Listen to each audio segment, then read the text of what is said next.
Ho an'izay rehetra malala an'Andriamanitra sady voantso no masina, ho aminareo anie ny fahasoavana sy ny fiadanana avy amin'Andriamanitra raitsotoa sy Jesosy Kristy tompontsika. Amen. Anio alakamisy 13 febroary 2024, andro faha-efatra amin'ny herinandro ny Fianakaviana, izay rahantsika amin'ny sampanasa fitoriana amin'ny filazantsara sy ny fikambanany diakonina sy ny loholona ary ny vondrona fototra laika. Andraisana loha hevitra hoe Ankohonana manao ny tenin'Andriamanitra ho ivon'ny fiainany, izay rahantsika amin'ny Mpitandrina RAVELOSON Andriamamonjy Mickael, izay arabaina etona sy tolorana amin'ny fisaorana sy fampaherezana tompoko. Iara-mitsangana isika hideran'ny tompo amin'ny alalan'ny Salamo 7:30. Rehefa vita ny Salamo Fiderana dia ataontsika ny hira 7:20 andininy voalohany aorian'ny Vavaka. Aorian'ny Vavaka isika vao mipetraka. Tsangana isika ry havana.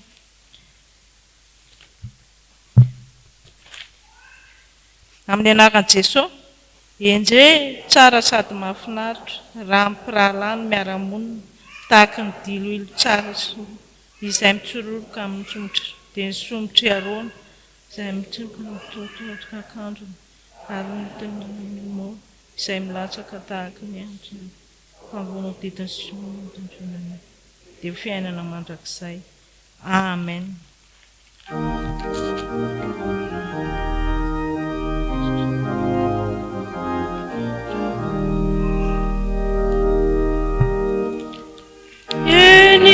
Andro'Ny marana, latsaka tsare, mamelona ny mamaniry rano be,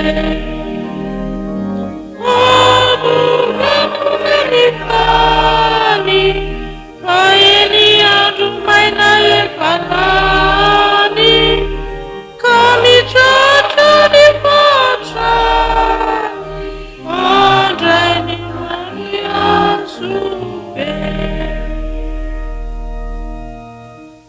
Ivavaka isika, midera sy mankalaza ny anaranao izahay ry Andriamanitra rainay io. Andriamanitra mpanjaka ianao, tompon'ny fahefana rehetra, any an-danitra sy etỳ an-tany. Andriamanitra ny isam-pianakaviana ianao.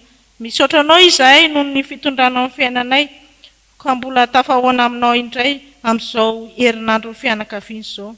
Tsy ny herinay no nahatongavanay teto tompo, fa ny herin'ny fanahinao masina. Masina ianao Andriamanitra, eo anatrehan'izany fahamasinanao izany, dia mahatsiaro menatra sy mangahay fa tsy tanteraka. Ko mamindrafo aminay tompo, mamelany elokay. Eny, mahatsiaro voavela eloko izay ankehitr'io. Raha hitondra ny fampianarana ny ray aman-dreny Mpitandrina, fanahinao masina hiasa aminy, fanahinao masina hiasa aminay tsirairay avy, azoanay haim-panahy vaovao entinay mamakivaky izao fiainana izao. Ka ho Ankohonana anao ny tenin'Andriamanitra ho ivon'ny fiainanay ny izay Andriamanitra, amin'ny anaran'i Jesosy no novanay vavakay. Amen. Petraka isika raha. Ataontsika ny hira fanampy ny fahaenina, andininy faharoa, alohan'ny akaram-panompony hamaky ny teny.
Tompo ilona amin'ny teninao zahay, fantatray manko fa miteny sy miresaka aminay hatrany ianao amin'ny alalan'ny Soratra Masina.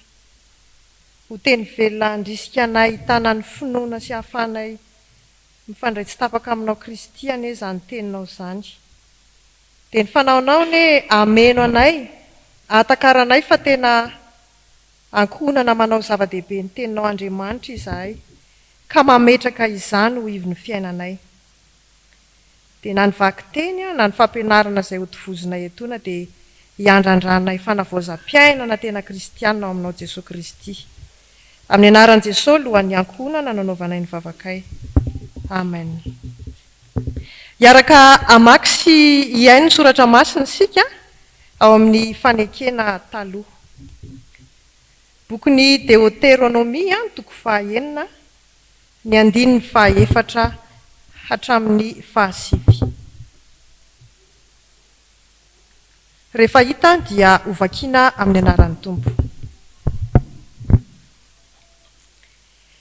Miainory Israely, Jehovah Andriamantsika dia Jehovah iray ihany. Ary tiavan Jehovah Andriamanitra ao amin'ny fonao rehetra sy ny fanahinao rehetra ary ny herinao rehetra. Ary aoka ho ao am-ponao izao teny andidiko anao anio izao, dia ampianaro tsara ny zanakao izany. Ary resao, na mipetraka ao an-tranonao ianao, na mandeha any an-dalana, na mandry na mifoha. Ary fehezo famantarana eo amin'ny tananao ireny, ary aoka ho fehy fampatsiarovana eo ambonin'ny handrinao. Ary sorata eo amin'ny tolam-baravaran'ny tranonao sy eo amin'ny vavahadinao.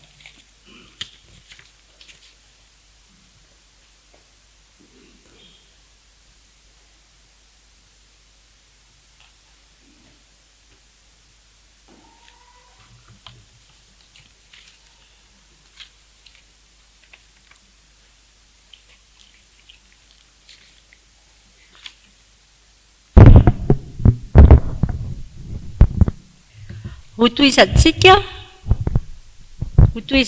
ny famakiana ny Soratra Masina ao amin'ny fanekena vaovao filazantsara araka ny Luka toko 10 andininy 7:30 ka hatramin'ny 11:20.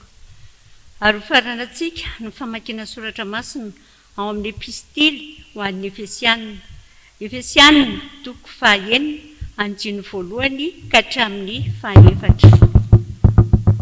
Rehefa hita dia ho vakiana amin'ny anaran'ny Tompo. Ary nandeha izy ireo dia niditra teo amin'ny vohitra anankiray Jesosy, ary nisy vehivavy anankiray atao hoe Marta nampetrahany azy ao an-tranony.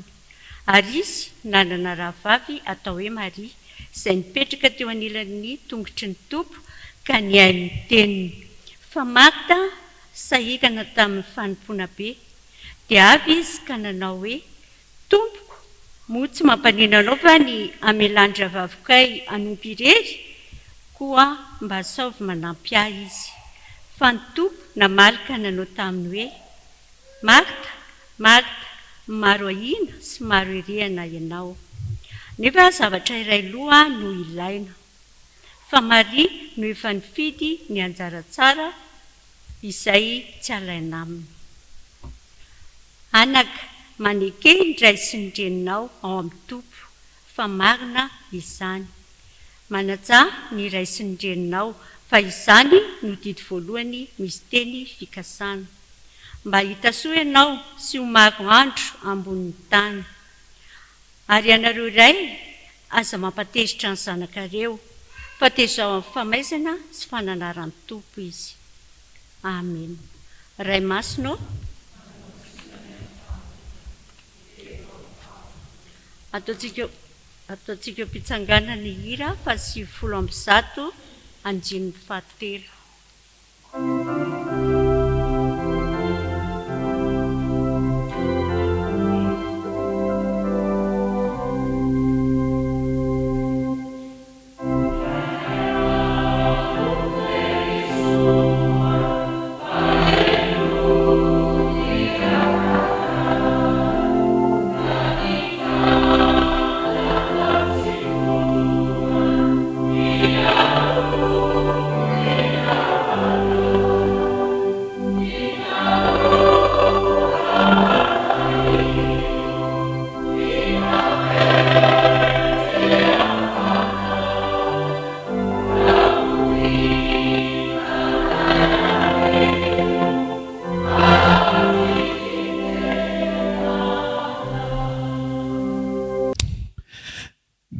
mbola aminareo hatrany ny ravako isan'ny fahalalana tsara ny momba an'Andriamantsika. Amen. Nde mbola ivavaka sika misaotra Jesosy fa omenao indray ty fotoana ty afanahianoko ao anatin'ny fahatsaranao. Dia ny fananao masina no angatahnay omba hitantana zao fotoana zao. Ka ny fananao masina izay efa nibitsika tamin'ny mpanomponao zay rehetra ho lazainy eto any no hiasa amin'reto mpanomponao reto ihany koa ka hampitovy ny fomba fijerinay atakaranay ny sitraponao dia mety zary ara-dalana aminay ho voninahitra ao. Amen. Fifaliana ho ary avako isa nitondra an'izao afatra zao ho anareo. Araka ity fandaharana ity dia ny anjarako dia ny hoe ankohonana manao ny tenin'Andriamanitra ho ivon'ny fiainany. Ankohonana manao ny tenin'Andriamanitra ho ivon'ny fiainany. Natahotra kely ihany teo ampanomanana an'ity zavatra ity.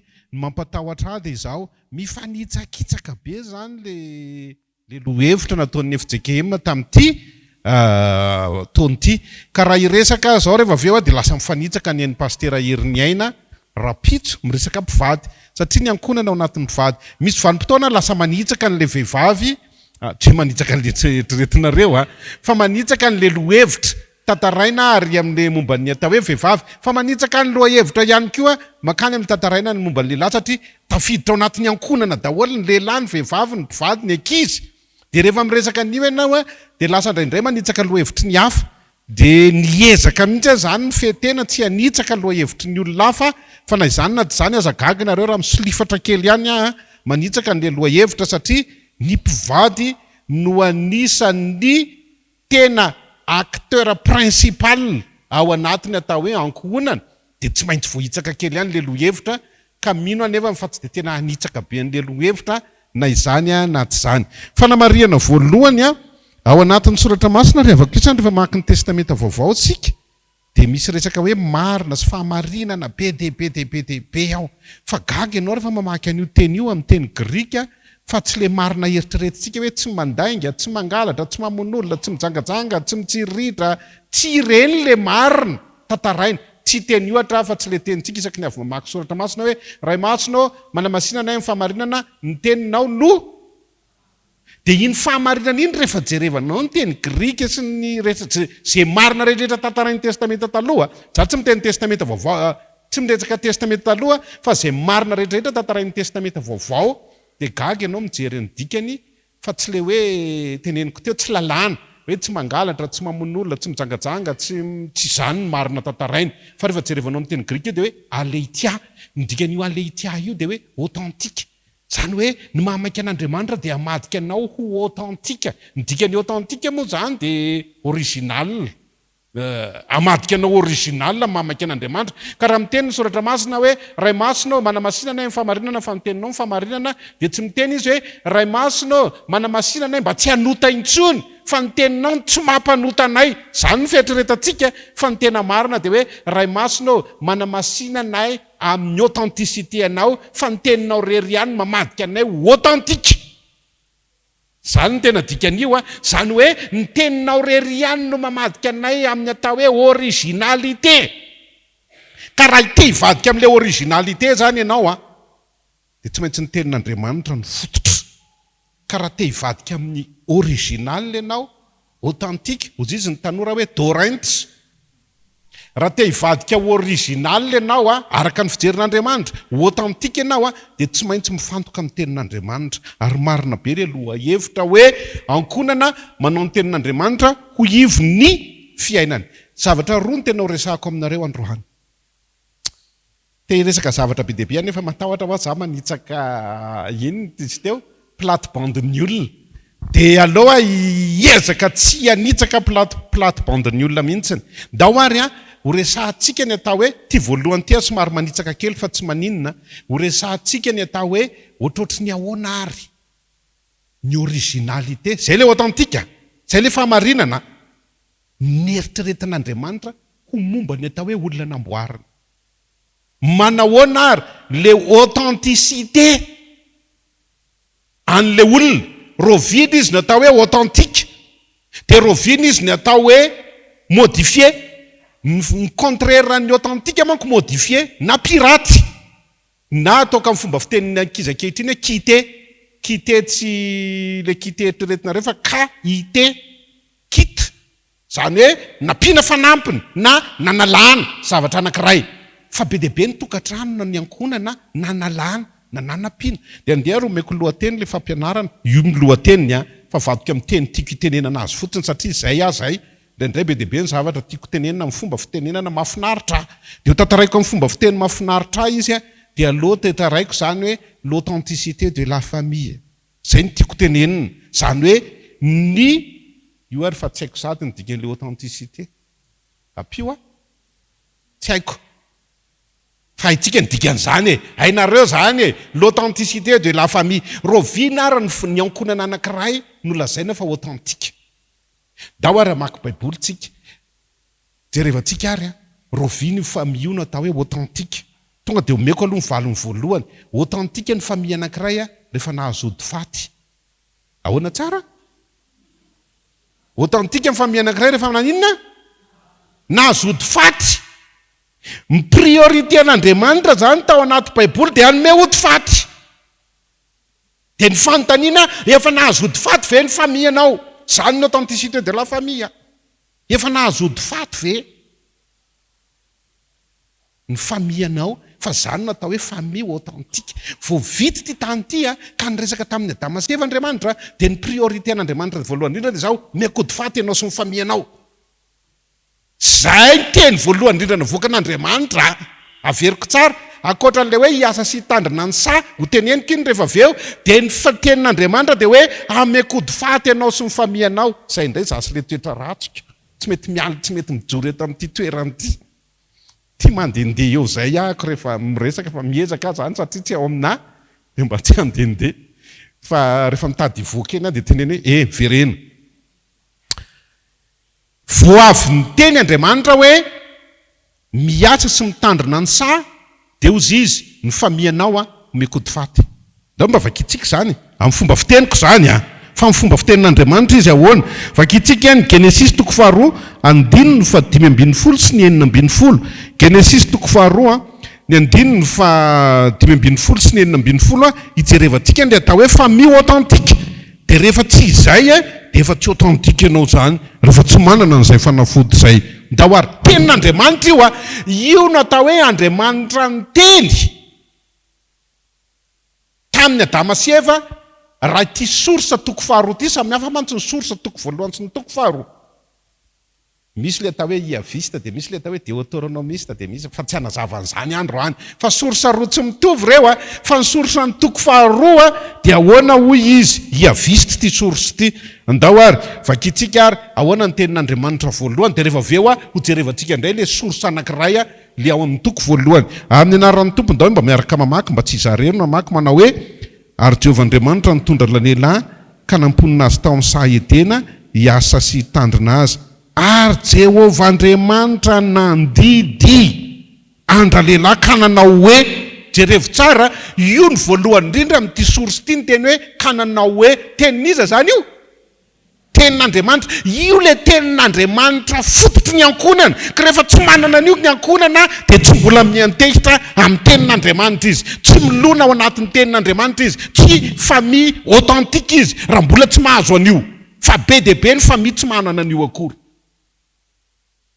dia tantara moramora amin'ny fiangonana entoka fa aloha tsy teneniko sao dia mba mahamenatra tamin'ny voalohany fa tsy zao a tamin'ny zavatonga za zany raha tonga amin'ny fiangonana anankiray dia manao statistika firy amin'ireto famille reto nefa authentique tena zaraiko taratasy dia aseko mameno a fa aveo vakiko iza nefa authentique iza nefa nahazody faty fa misy fotoana mamenatra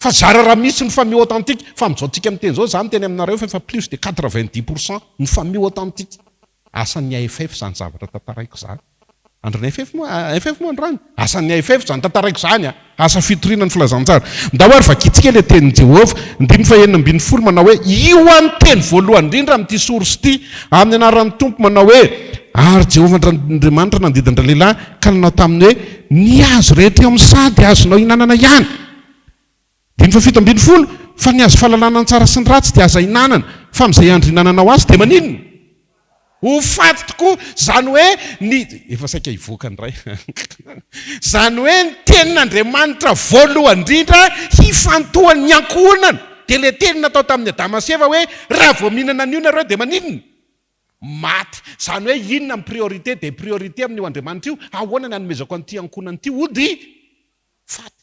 Ary rehefa azo n'le ody faty dia mahazo inona ny fiainana mandrakizay. Ahoana ny anananao fiainana mandrakizay? Zany aloha ny priorité an'ny ankohonana. Ary zany ny tenin'Andriamanitra tokony hibaka any amin'ny fon'ny ankohonana ka tonga ny ankohonana authentique manana assurance ny vie éternelle. Fa tsy mbola misalasala hoe raha maty ary efa very dia sao dia very sa tsy very. Fa ny olona tena niorina tamin'ny tenin'Andriamanitra azo antoka avy hatrany ny fiainana satria ny priorité an'Andriamanitra teneniny aminao dia tsy hanam-panan-karenanao.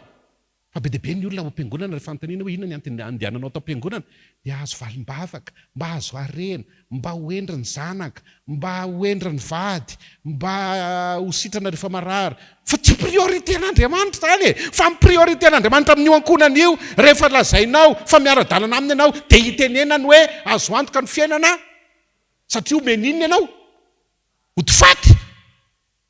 Zany ny olona niainy tenin'Andriamanitra.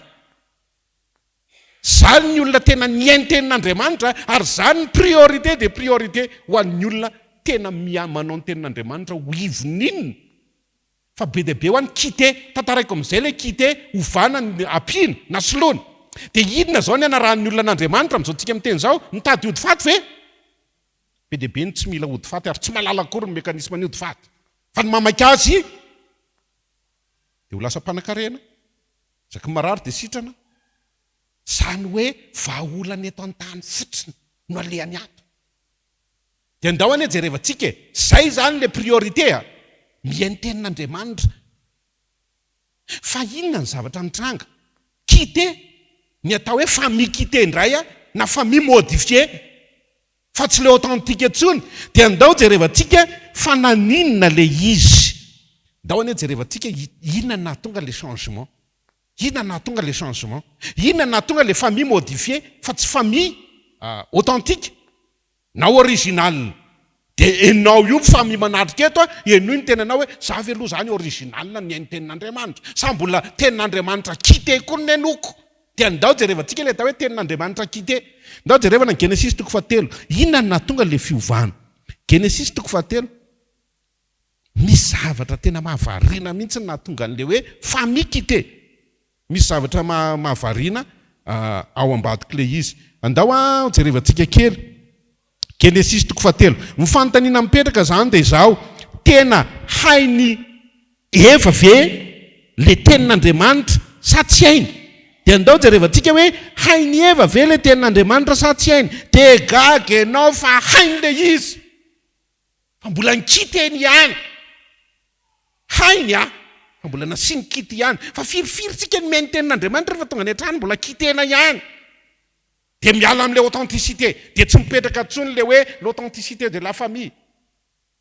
Raha jerevantsika ny atao hoe théologie de la création. Ndao ary ndao mba miara-mamaky ny andininy voalohany sy ny hatrany amin'ny andininy fahaefatra amin'ny anaran'ny Tompo manao hoe ary ny menarana dia fetsinoan'ny biby rehetra izay nataon'ny Jehovah Andriamanitra. Ary roa izy tamin-dra vehivavy hanky efa nataon'Andriamanitra hoe aza hinanana ny hazo rehetra amin'sa jereva fa kiteny devoly le izy ozy izy Andriamanitra ity hazo ity no aza hinanana. Raisa izy rehetra. Raisa izy rehetra ny tsy navelon'Andriamanitra hinanana. Fa rehefa ny teny devoly kiteny le teny sa tsy kiteny? Kiteny dia enao le miaina no mila manana hoe ahoana ny fomba ianon'ny famille io mba tsy ho kité le teny ianonao. Satria ny modifie ny devoly dia ny mahavariana hainy Eva tsy enjery le teny. Ndao vakina ny toyany amin'ny anaran'ny Tompo andininy ny faharoa. Voina vehivavy tamin'ny menarana ny vonin'ny hazo eo voany sady azonay hinanana ihany fa ny vonin'ny hazo eo azafady diso zany famako zany dia daviko kitena indray le izy. Fa hoira vehivavy tamin'ny menarana ny voan'ny hazo eo amin'ny saha dia azonay hinanana ihany fa ny voan'ny hazo eo avoan'ny saha no efa nataon'Andriamanitra hoe aza hinananareo na tendrenareo zany fa ndrao maty ianareo. Mahay sa tsy mahay? Guerre de communication io communication an'Andriamanitra aza inanany ty azo anankiray tokany ty. Fa communication ny devoly aza inanany izy rehetra. Kité sa tsy kité le teny? Kité. Ary zay ny tadiavana le authenticité. Ary zay authenticité zay le hoe marina tantarain'ny testamenta vaovao. Fa ny fanontaniana mipetraka authentique ve ny henonao? Fa mahafinaritra antsika lasa mihaino an'ilay kité ataon'ny devoly ary ivelany ary. Indrindrindra fiangonana zandrana. Sa aloha tsy tian'le hoe zandrana. Tsy zandroko reny. Tsy zandroko reny. Fa secte reny amiko. Satria teny van'ny devoly ny tantarainiko izany. Za ve za manana zokian'i Jesosy dia Jesosy nga nanovanova teny ohatry reny? Tia. Olona mikite tenin'Andriamanitra ve? Modifie tenin'Andriamanitra ve dia lazaiko fa zany? Non! Miala tsiny ah! Ety akaikitsika ty be dia be azy, tsy zandroko reny. Eo zany tsika no mijery tsara le style vao miona amin'ny devoly menarana Eva dia natao ninona le izy? Kiteny. Dia ny fanontaniana mipetraka io famianao io mba teny inona no henony? Ilay teny tena authentique ty am-piangonana ve sa ampipiana an'le kité nohon'ny olona any dia ivo dia aveo mirehariary hoe ivon'ny fiainanay ny tenin'Andriamanitra nefa teny kité no henony. Dia tsy le tena tadiavin'Andriamanitra no alainy fa lasa évangile de la prospérité. Fa inona ny tena authenticité ny famianao? Mila fantarinao zany fa sao dia eva vaovao ka efa tenin'Andriamanitra kité no henony. Dia ny hafarano izy nareo inona le changement rehefa kiteny devoly eo zavatra io rehefa kité io fa tsy tena le authenticité famarinana no henonao ary zany hoe mahatonga anay mbatry pasteur mahiteny hébreu sy grike mba ahafahana mahita an'le originalité fa tsy ny ohatran ny an'le olona mpamaky baiboly indray mandeha ry dia avy dia mitatatata. Fa lasa kité dia miteny ery ianao hoe mifamiako me ny tenin'Andriamanitra nefa tenin'Andriamanitra modifié.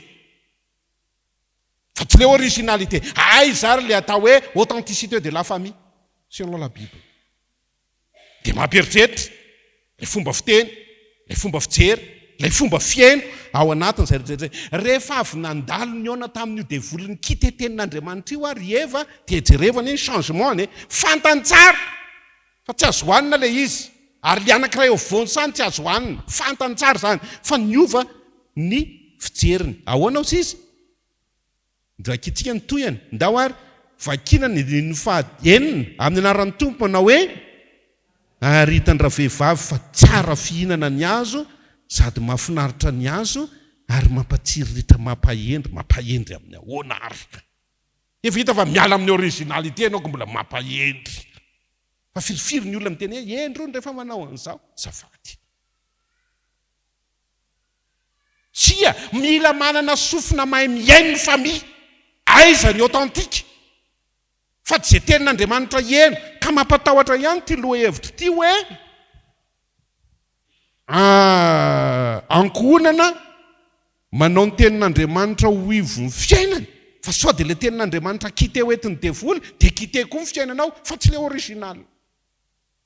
Dia ndao ary inona amin'izay ary ny zavatra nitranga tamin'ny Eva sy Adama miala tsiny fa zay zao le resaka mpivady. Tokony tsy famia zao zay fa tokony mpivady fa tsy maintsy miteny an'izay mba hampazava tsara an'le atao hoe miaino tenin'Andriamanitra. Very sa tsy very ary le ody faty? Very sa tsy very?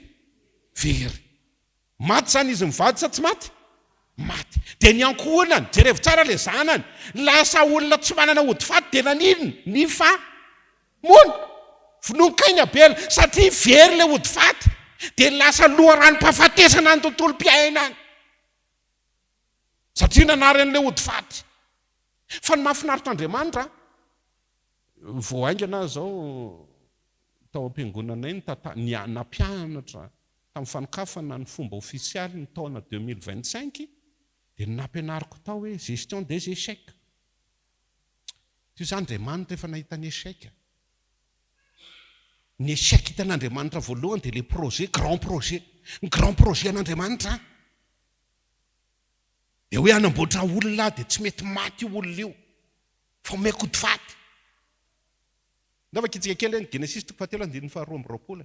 Loha mba vakina kely zany Genesis 3:22 ahitantsika le hoe inona ary le ody faty na maikamaika an'Andriamanitra nozaraina tamin'izany rehetrarehetra zany, ary inona le ody fahavelomana na maikamaika an'Andriamanitra. Ndaova kina kely hoe nisy azo anankiray teo voansa, efa nitantaraiko ngambo zany raha tsy diso firy ny azo teo voansa, roa, za ihany mamaly azy, sady manontany mamaly.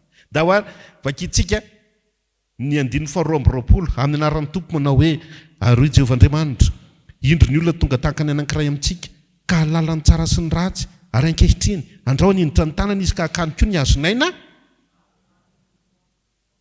ka ho velona mandrakizay izy. Aera le azonaina no haniny dia naninona izy velona mandrakizay, azo ny ody faty sa tsy azo, fa nikiteny devoly izy dia nataony tsy naina-piatra n'ilay tenin'Andriamanitra le famille, dia naninona le ody faty tratran'ny échec ary Andriamanitra grand projet de Dieu. Atonga ny olona velona mandrakizay, fa io ny fa lasa olona naninona maty. Fa ao anatin'le échec n'Andriamanitra dia Andriamanitra ihany mitady ny solution, dia andaovaka itsika fa hitan'Andriamanitra ny solution. Andaovaka itsika ny Jaona 1:20, 5:20 sy 9:20. Ndaovaka itsika ny Jaona mandingana be any amin'ny testamenta vaovao, tsika kristôlôzia ny anaran'izany, tsy maintsy amarinina ao amin'ny Kristy hoe marina ve zany zavatra tantaraiko zany. Hitanareo zay mampiavaka amin'ny protestanta réformé, tsy maintsy amarinina hoe zay rehetrarehetra tantarainao amin'ny testamenta taloha ve hita ao amin'ny Kristy, fa rehefa tsy hita ao amin'ny Kristy tsy azo akana lesona. Zany ny atao hoe authenticité des scriptures. Zany hoe le tenin'Andriamanitra tsy maintsy verifiena ny authenticité any, zay vao mitondra tombotsoa an'ny Ankohonana. Fa tsy teny rehetrarehetra zao na zay teny kité ataon'ny sectarie dia avy dia indrindra ianao hoe marina zany hoe rehefa le secte reny manko ny somary asiana zesta kely ho feno fitahina ianao mialatsika ndahoary vakitsika ary misy gaga zao hoe tena tsy tia secte mihitsy tia paster ty, ho an'izay mahalala ana dia mahalala an'izany hoe tsy miady ampiesiko zany zavatra zany rehefa tsy mahay tsara ny atao hoe tenin'Andriamanitra, le authenticité izay tenin'Andriamanitra authentique io ihany no mitarika ny authenticité de la famille. Dahoary jerevantsika ary le 5:20 teo, io le hoe gestion des échecs, tratrany échec Andriamanitra, fa tsy maintsy hitan'Andriamanitra mivahaolana amin'ny échec, tsy maintsy hitany. Dia izay no mahatonga ny fiangonana koa rehefa be problème tsika tsy maintsy hitantsika mivahaolana miaraka amin'Andriamanitra, satria izy no nanao an'izany voalohany. Izy zany no nanao an'ilay atao hoe alternative ahafahana mahita ny vahaolana, fa ny objectif tsy miova, ny vahaolana no voany. Ndahoary vakitsika mafy be mihitsy ny hitantsika indray le ody faty-potika tary nanahoana aty amin'ny andron'i Jesosy, zay le hoe milivo ao amin'ny Jesosy ny soratra masina na ny atao hoe christocentrique. Ndahoary amin'ny anaran'ny tompo manao hoe hoy Jesosy taminy izao mifananganana amin'ny maty sy fiainany, izay mino ana dia maty aza atreo alohany, zay mino ahy maninona ho any mino. Raha tena mino ianao dia inona ny résultat amin'ny finoanao? Lasa mpanan-karena be ve, lasa endry be ve ny zanaka, lasa masitrana ve ny marahana? Za tsy miteny hoe tsy manao an'izany Andriamanitra, fa priorité dia ody faty, fa le priorité aprimin'ny olona any anaty abibatana fikasika, fa le tsy priorité ndray ny mamaika azy. Lasa évangile de la prospérité, fa tsy évangile de Jésus Christ. Ndahoary zay mino izy dia maninona?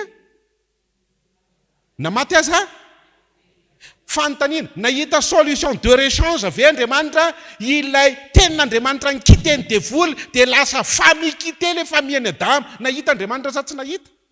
Nahita solution. Iza ny solution? Kristy. Atao ino ny Kristy? Hinona. Azontsika tsara ve aloha zany?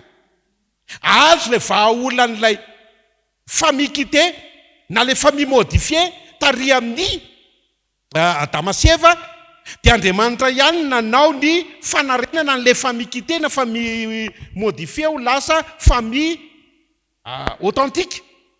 Izy ihany manamboatra azy ao. Fa inona ny lalana mahatonga antsika hiverina any amin'le authenticité? Izay maninona? Mino azy. Mila maninona zany tsika? Mino. dia ny fanontaniana eo amin'izay mitodika makany amin'ilay authenticité dia la famille. Dia ny olona mino nefa izay maninona ny mino. Romanina 7:7 amin'ny anaran'ny tompo miara-ny teny mafy. Ay mbola mamadika. Romanina avadiva tsy maninona izaho mba manany ihany. Romanina 7:7 amin'ny anaran'ny tompo manao hoe ny finoana dia avy amin'ny toriteny, ary ny toriteny dia avy amin'ny tenin'i Kristy. Izany hoe mila inona reo raha tia azo finoana? Mila toriteny. Inona ilay toriteny? Tenin'iza? Kristy. Dikan'izany mila maninona ianao miorina amin'ilay fahamarinan'ny tenin'i Kristy, ny fiainany ankohonana. Dia izay ianao vao miverina amin'ilay authentika nazo an'ilay inona? Ody fa inona ary ny vahaolana ho an'ny famille? Ity zany ny vahaolana ho amin'ny famille mba tonga azy azo an'ilay ody faty. Voalohany indrindra nampiofana diakona ny ray mandeha. Tsy teto ay tato amin'ity synodam-paritany. Ay moa zaka synodam-paritany hafa zao. Ay tato amin'ity synodam-paritany ity zany. 970 ilay olona nampiofaniko. Dia nizaraiko nisaiko mihitsy ny firinisanareo dia nizaraiko taratasy kely. Dia zao milohan'ny ampiofanako anareo satria anterdiakona nareo. Efa ela be zany, efa tany amin'ny 2000 tsy haiko 2014 sa 15 tsy tadidiko zany tantara zany. Zao mandry-andrareo soraty ato izay tena miasa be amin'ny vatanao fa hanomboka anao diakona ianao. Aza asiana anarana mba tsy ahitana ny famenarana hoe iza ilay olona. Pinga anankiray ihany azy, anankiray hampianatra any azy hampianatra tamin'izay natao hoe anthropologie biblique. Na hoe anthropologie selon la Bible. Hampianatra anthropologie biblique ianareo fa mialohan'ny hampianarako anthropologie biblique dia zao aloha mba tantara ho amiko hoe inona amin'ny vatanareo ka ny tena miasa. Ohatran'ny efa nazavaiko teto koa zany.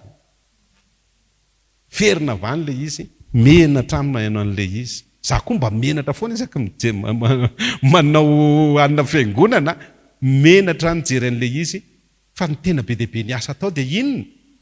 Tanana tongotra. Zay aloha ny tena be dia be. Tanana sy tongotra. Dia gaga aho tena mbola oely reto olona reto zany. Vao tafidy tamin'ny atao hoe authenticité de la famille. Inona ny tena miasa aminy? Hay ny ohatran'ny hoe tanana. Dia mananontaniako, iza ny isolo vavale atao hoe tanana? Fa maninona ny tanana? Satria ny tanana ny manaty rakitra. Satria ny tanana mitondra kapoaka. Iza miteny hoe tongotra? Satria ny tongotra mandeha manaty rakitra. Satria ny tongotra mandeha mitondra kapoaka. Satria ny tongotra mandeha miara-mamangy amin'ny pasitera. Dio iza, hay reto olona reto zany tsisy iain'ny toriteny mihitsy.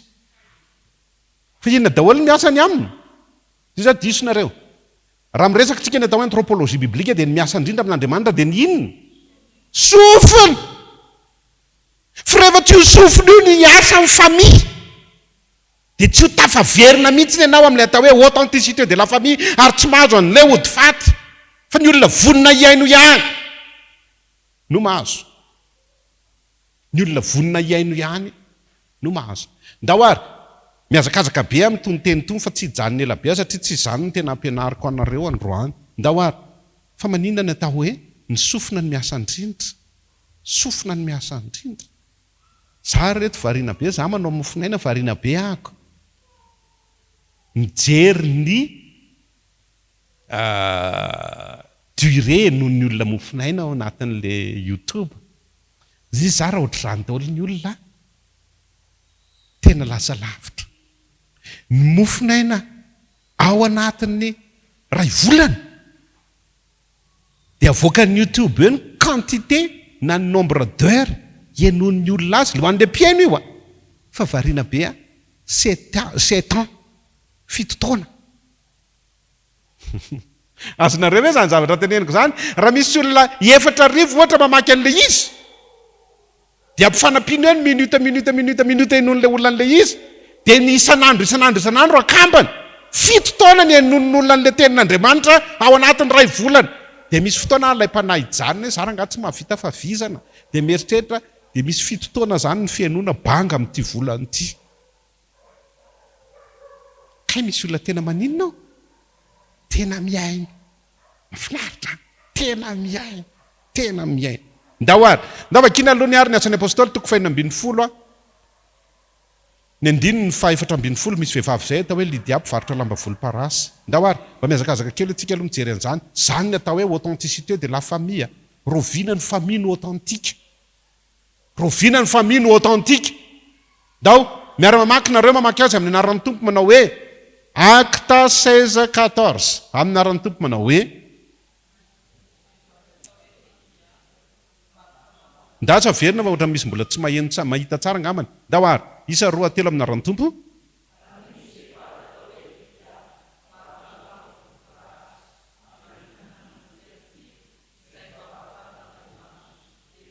Atreo tena ninona izy? Ny aina inona nampiasainy? Sofina zany ny famille tena miverina amin'ny atao hoe authenticité ka tsy ho tafaverina amin'ilay authenticité ny famianao raha tsy tia mampiasa sofina mihainy tenin'Andriamanitra. Ao zao misy efa mankidity lava be koa le pasteur ataoko faranany amin'izay. Fa tena tia mihainy ve aloha ianao? Dia rehefa mihainy anthropologie biblique zany. Rehefa mihainy ny sofinao dia inona ny toyany? Ndao hoe verenana vakina. Tsy verenana fa toizana. Dia ny haino izy. Ary ny tompona ninona? Zany hoe io fonao io tsy sokafan'Andriamanitra mihitsy raha tsy mihainy tenin'Andriamanitra aloha io famille io. Fa vitanao ve mampiaino azy? Tsy ho sokafan'Andriamanitra mihitsy io fonao io raha tsy maninona aloha sofina. Mihaino! Fa avec authenticité le henonao fa tsy zay baratain tantarain'ny olona ry. Tsy zay rehetra miteny tenin'Andriamanitra nolazaina fa authentique. Fa dia volany ao matotoko 4 andininy 5 sy ny manaraka nyresaka tamin'i Jesosy ka tenin'Andriamanitra ihany nampiasainy. Dika zay misy olona mampiatra tenin'Andriamanitra fa tsy amin'ny authenticité, tsy amin'ny fahamarinana.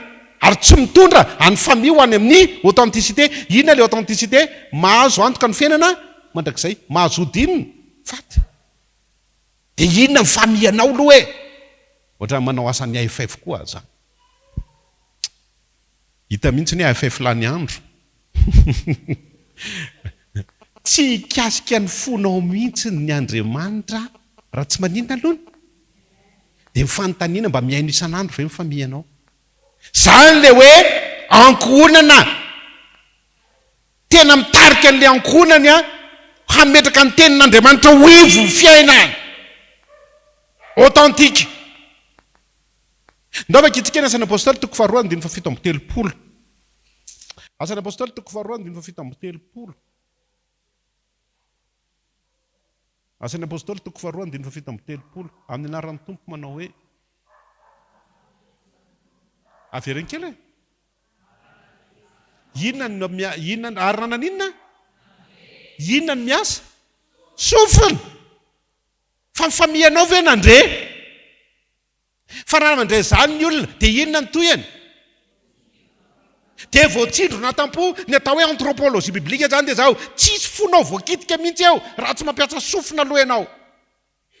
Ny olona tena tia mihaino tenin'Andriamanitra ny voakitika ny fony, fa io fonao io babangona rehefa tsy miasa ny sofinao. Zany ny atao hoe anthropologie ao anaty baiboly. Ary zany atao hoe famille authentique maninona? Mihaino. Tena mihaino. Le famille ray amanontolo. Fa tsy hoe ay ho any am-piangonana efa ho any dada fa savaranga zany na tsy makany azy tsika. Fa ny famille mihitsy ny tokony mihaino. Hitatsika fa teny anankiroa reo tsy maintsy voakitika ny sofina zay vao maninona ny fo. Voakitika ihany koa. Fa tianao kitian'Andriamanitra ve ny fonao ampiasao ny sofina. Jana toko 5:7 variana mihitsy mijery an'itony teny itony. Mihaino tenin'Andriamanitra ianao dia efa mahazo tombontsoa be mihoapapana mihoatra noho ny 1 milliard. Fa ny sasany alohany mahazo 1 milliard.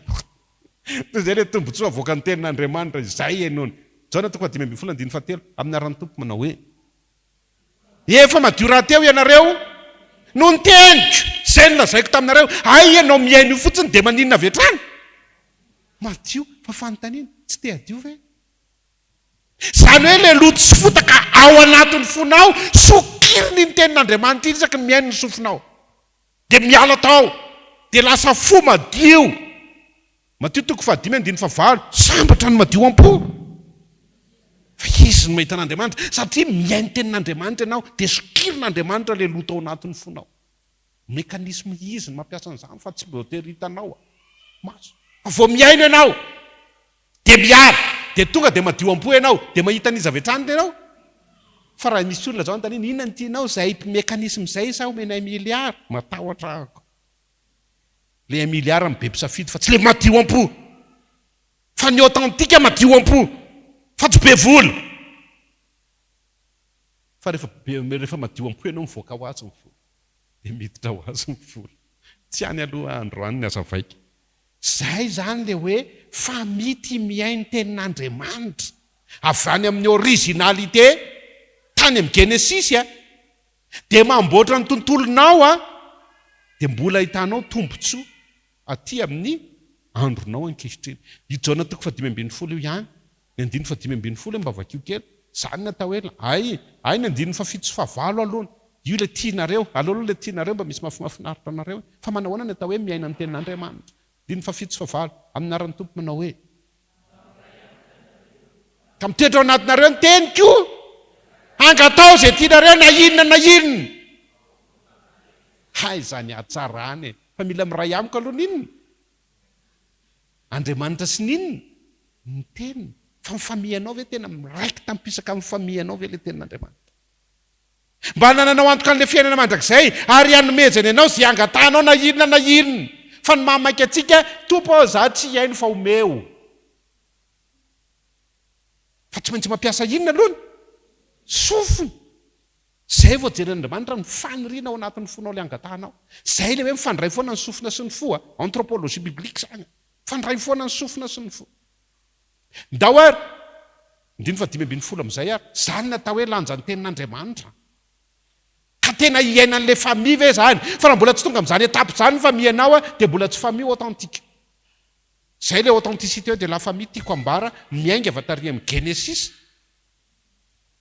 ilay miainy tenin'Andriamanitra de mahazo odifaty de averindray izy aty amin'ny testamenta vaovao ao amin'i Jesosy miainy tenin'Andriamanitra de lasa mino de mahazo odifaty ka principe fakana odifaty fahaizana miaina tenin'Andriamanitra mba azonareo ve ny tombontsoa zay ny indraindray mba mitsiriritranareo zay paster ndry retolo reto zao miaino ahety de mahazo odifaty za mivijana de ry zareo mahazo odifaty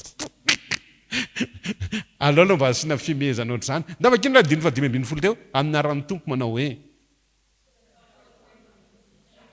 atreo miala amin'ny statuanao ianao statuanao zany mpanompo tsy maintsy hiala eto ihany eto zany zao ny statuako mpanompo fa izy Andriamanitra miakatra grady ianao tsy ataoko hoe mpanompo intsony ianao satria mpanompo tsy malala zay ataony zany hoe ameko ny sekreako ianao de le tsy hain'ny olona ameko anao de lasa ataoko hoe sakaizy ianao miakatra grady fanontaniana efa niakatra grady ve mifamianao efa niala mahampanompo tsy Andriamanitra ny resaka eto fa Jesosy efa niala mahampanompony Jesosy hoe ka niaka sakaizy inona ny ao anatin'izay voalohany indrindra aloha omen'ny sekreany ianao zay le authenticité tsy hain'ny olona fa hainao tsy hain'ny olona fa hainao raha tena milona ao anatin'le tenin'Andriamanitra ianao fa tsisy mahay zany fa hainao rehefa tena tafiditra ao anatin'le atao hoe famille milona ao anaty tenin'Andriamanitra tena milona ao anatin'le tenin'Andriamanitra de miakatra ny grady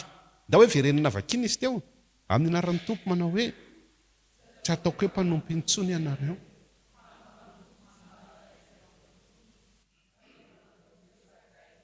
satria zay rehetra reko tamin'ny raiky no naninona nambarako taminareo de rehefa ren'le mpianatra le izy inona zany nen'le mpianatra izay rehetra misy quantité ao misy adjectif miqualifie an'le fianona ka le adjectif miqualifie an'le fianona de totalité izay ny haino an'le tenin'Andriamanitra en totalité fa tsy en une partie ary zany mahatonga de anakajaka ny ampiangonana foana de hiaino mba ho en totalité ny hainiko maika hiakatra grady hiala amin'ny mahazo mpanompo anahy hiakatra amin'ny mahinona sakaiza totalité zay rehetra reko tamin'ny raiko nambarako taminareo Andriamanitra Jesosy aloha zany naninona nampiasa sofina de avela ninona teny tamin'ny vava de inona indray nandraisan'le mpianatra an'ireo sofina zay tena mandray an'izany zany a dia Jesosy mihitsy mamerina azy amin'ny authenticité. Ao fa veriko amin'ny authenticité ianao, lasa manana secret ianao, tsy hain'ny olona fa hainao. Ary rehefa tavaverina amin'izany ianao dia sakaiza, ary rehefa sakaiza ianao dia pino, ary rehefa pino ianao dia mahazo odifaty, mahazo ny fiainana. Mora ne maka an'ilay fiainana mandrakizay fa tsy sarotra. Famille milona ao anaty tenin'Andriamanitra dia mahazo, dia miverina amin'ilay authenticité, originalité, ilay potena Adama sy Eva fanamboarin'i Jesosy. Izany atao hoe solution de rechange. Hoentin'Andriamanitra amin'ny échec nataony, échec ny iainany azafady, ary izay ilay gestion des échecs. Andriamanitra no géré azy ao. Fa ianao misubira ny conséquence fotsiny rehefa mampiasa inona? Sofo. Izany natao hoe miaraka amin'ny tompo. Famille dia androany ty ametraka fanontaniana. Efa famille tena authentique ve ny famille ianao? Efa nahazo odifaty ve? Rehefa nahazo odifaty ianao ka nahazo an'izay dia efa tena aloha teneniko amin'ny fomba fiteniko, efa grand ianao zay. Efa grand ianao zay amin'Andriamanitra. Ary rehefa grand ianao dia anisany karakarainy fantatra. Tapitra fizarana voalohany. Ataoko faraka ny Fjkm ny fizarana faharoa fa aza matahotra nareo. So dia misy teny amin'ny teny hoe teny efa teody zay pasteur. Liny fa 7 ataoko Fjkm ty zay ny spécialité ako zay. Fizarana voalohany manara-pobe, fa fizarana faharoa ataoko Fjkm. Na am-piangonana hoentiko ary zany foana mifanaoko satria migere fotoana ihany koa ao anatiny zany. Ndao ary ny andininy 7. Ao amin'ity source ity indray vao vita ny asa fahariana dia ity indray ny tenin'Andriamanitra voalohany indrindra, Tsodrano. Source ray hafa ity alereo teo source hafa, ity source ray hafa. Fanakambana ao anatin'ny Baiboly. Ao amin'ity source ity indray andao ary rehefa vita ny asa fahariana, mafinaritra kely anany mamaky an'ity ny andininy 26 projet, avant projet. Ny andininy 27 réalisation na projet, fa ny andininy 28 bénédiction an'ilay création. Ndao vakitsika le 26 vakitsika aloha le 27 dia hitantsika le atao hoe projet amin'ny anaran'ny tompo manao hoe Genesis 1:26. Hay ve tsy voateniko hoe ifona na tompoka fa maika hijanona. Genesis 1:26 amin'ny anaran'ny tompo manao hoe ary Andriamanitra nanao hoe andeha isika amorona olona tahaka ny endritsika araka ny tarahintsika ary aoka njaka amin'ny hazan-drano amin'ny ranomasina sy ny voromanidina sy ny biby fiompy sy ny tany rehetra, biby mandady na mikisaka amin'ny tany. Jerevo tsara, ary handeha isika hamorona haintsony ao. Raha vao haintsony eo dia inona izay? Ho avy, natao hoe futur. Dikan'izay mbola vao andeha amboatra izy io. Izay ny maha avant projet azy. Avant projet ny andininy 26. Ndao ary jerevantsika ary réalisation indray ary andininy 27 amin'ny anaran'ny tompo. Ary Andriamanitra nahary inona indray ny eo? N. Inona zany io? Passé. Na ninona zany le izy? Efa vita. Io le réalisation. Ny tantaran'ny réalisation indray. Ndao verena vakina 27 teo amin'ny anaran'ny tompo manao hoe ary Andriamanitra nahary ny olona tahaka ny endriny, tahaka ny endrik'Andriamanitra ny namorona ny azy, lasy vavy ny namorona ny azy. Adranoko tsy eo iny. Andininy 28 rehefa vita le izy dia nameny bénédiction amin'izay. Ndao vakina ny 28 taontsika mafy tsara mihitsy le 28 manao hoe ary Andriamanitra ny Tsodrano azy hoe maro fara sy miabetsaha ary mameno ny tany ka mampanompo azy ary manjaka amin'ny hazan-drano ao amin'ny ranomasina.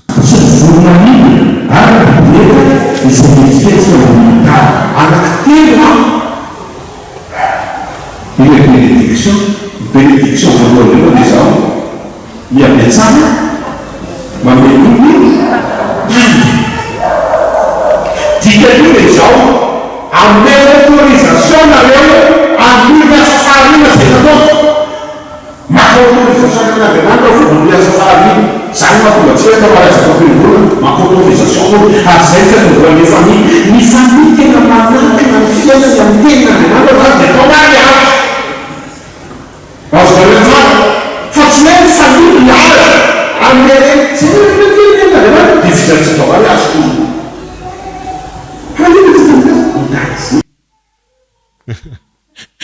azonareo ve ny famille authentique zany a dia tena maka autorisation zay vao manohy ny asa fahariny fa tsy manohy ny fatany ny asa fahariny ary zay io bénédiction voalohany io miabetsaha mameno ny tany zany hoe alaivo aloha ny autorisation any amin'ilay Dieu créateur dia zay ianao vao manohy ny création zay no atao hoe mariage ka ny fondement ny famille dia tsy maintsy miainga amin'ny mariage fa tsy hoe rehefa vita soratra ny sasany vodiondry fotsiny ny sasany tonga dia miara-mipetraka fa tsy maintsy misy fondement io tao mariage tia nisy mpianatra pastera variana be nanao recherche izy za moa tena tia statistika dia raha vao mpianatra pastera mikojakoja inona moa dikan'izany mikirakira statistika dia za tsy maintsy ao anatiny mijery azy kirakira statistika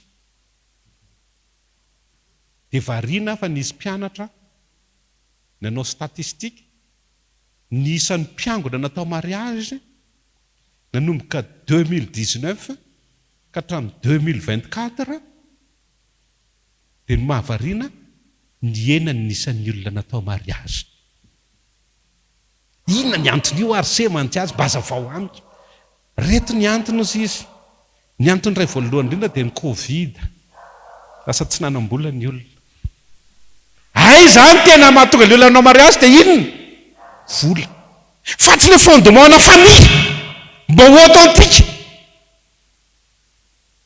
fa vola efa oka hoa aza toizana tsony ny toeny oka izay za resana amiko tsony ampiasa ay ampitondrako fiangonana zay satria ay nampiaina ny isan'le olona tao mariage 2019 ka hatramin'izao dia kainy tena fiainan'ny fiangonana dia izay manam-bola ihany no maninona manao mariage zany hoe tsy voataiza amin'ny fiangonana hoe important ny mariage na tsisy sakafo ary rehefa aveo na ny akanjonareo isan'andro ihany ary anaovana ataovy mariage satria ny fondement na famille authentique tenin'Andriamanitra manome autorisation zay vao manao ny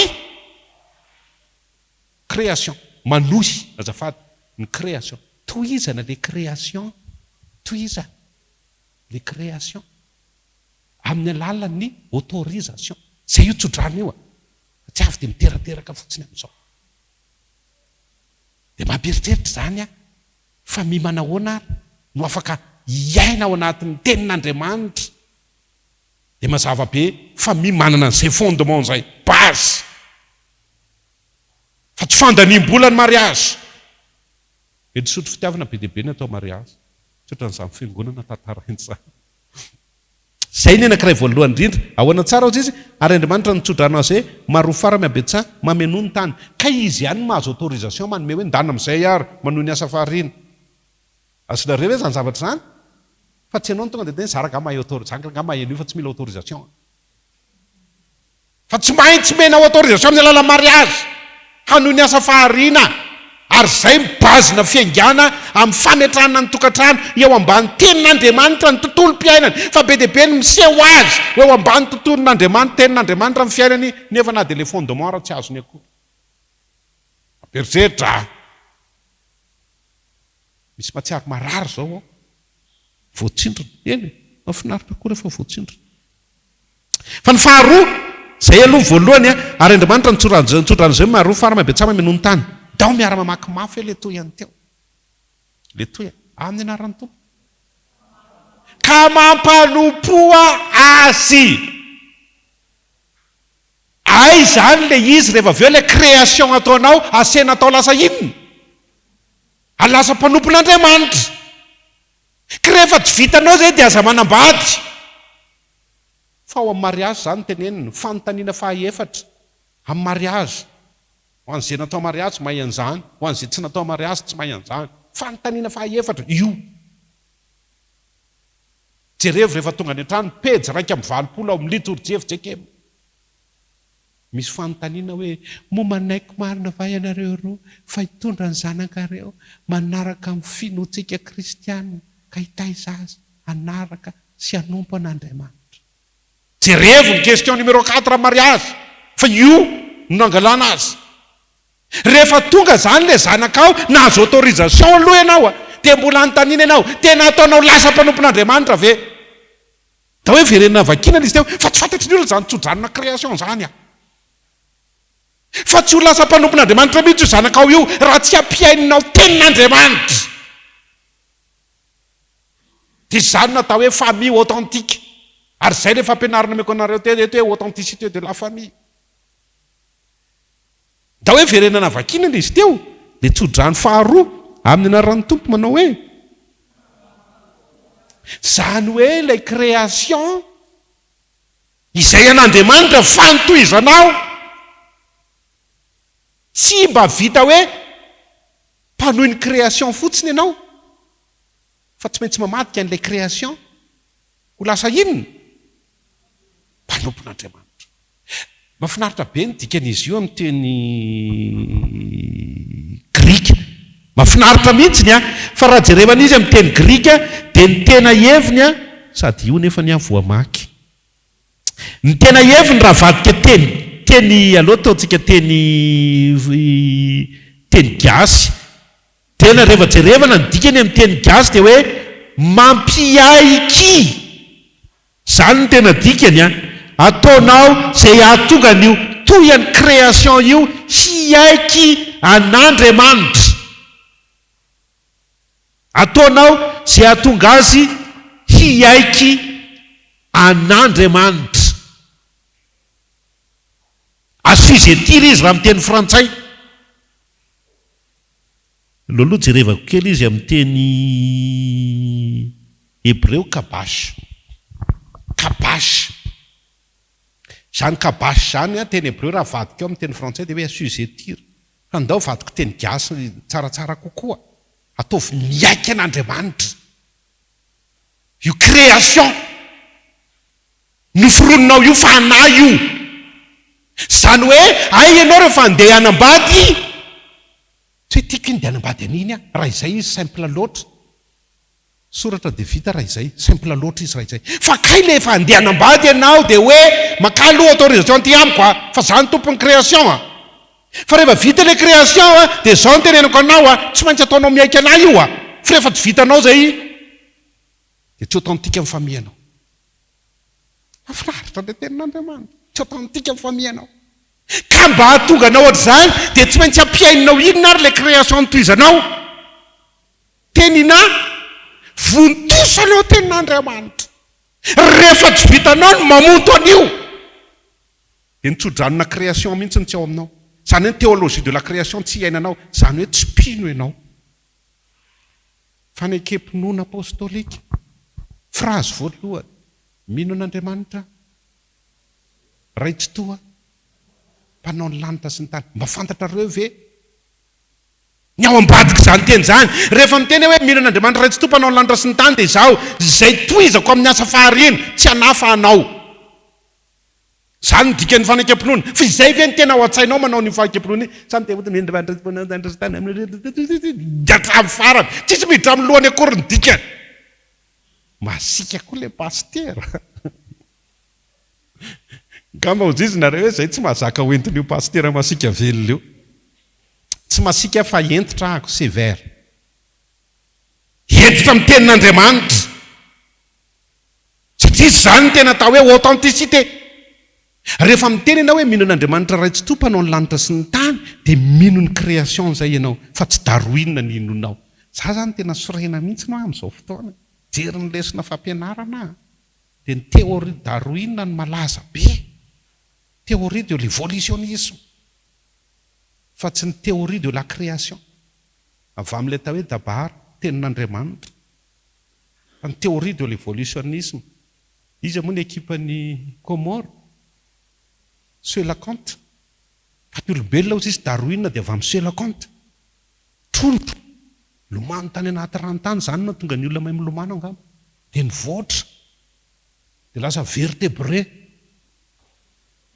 Dia nivoatra dia lasa olona. Théorie de l'évolutionnisme daroinina no nampianatra an'izany ary zany ny anarana ny ampianarana amin'izao fotoana. Le zanako tamin'ny voalohany tena za tsy te hianatra fa nohatra amin'ny baiboly. Io za ianaro aloha angalana nota zanako. aza tao mahakasika amin'ny finoana ao akory. Inona ny tiako tenenina rehefa mitenena hoe minon'Andriamanitra tsy tompo anao lanitra sy ny tany, dia mino création nataony zay ianao.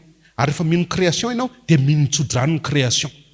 Zay ianao ambadiky ny fanekam-pinoana, mino Tsodrano ny création, ka ny Tsodrano ny création dia izao maka autorisation aminao ao fondement ny tokantranoko. Meo anà le autorisation, fangalana le autorisation mariage.